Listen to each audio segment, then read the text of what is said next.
Hi there, it's just Cher, and today I'll show you how I calculate decreases for a sweater sleeve. First, I pick up stitches along the armhole. I ended up with 140 stitches. This might seem like a lot, but that's just how this sweater is designed. By the way, I'll make a separate video showing exactly how I pick up stitches, so stay tuned for that.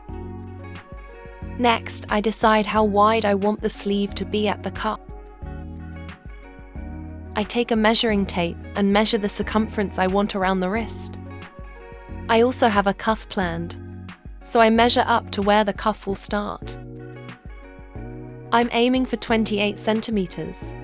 My gauge is 1.8 stitches per centimeter, so I multiply 28 by 1.8 and get 50 stitches. That's the number I want to end up with. Now I calculate how many stitches I need to decrease.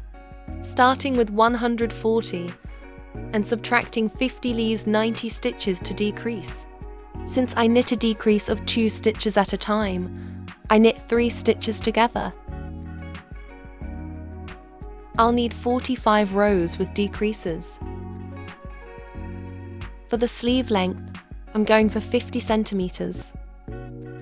My row gauge is 3.4 rows per centimeter, so that's 170 rows total. I'm saving the last 20 rows for the cuff, so that leaves 150 rows for the decreases. Now for the fun part, figuring out how often to decrease. I divide 150 rows by 45 decreases, and it comes out to about 3.33. That means I'll knit a decrease every third row. Knit 2 rows as usual, and in the third row, work a decrease. And that's it.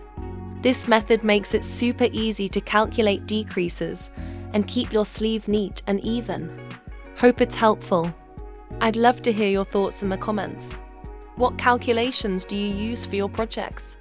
Don't forget to subscribe to my channel. Thanks for watching and see you next time.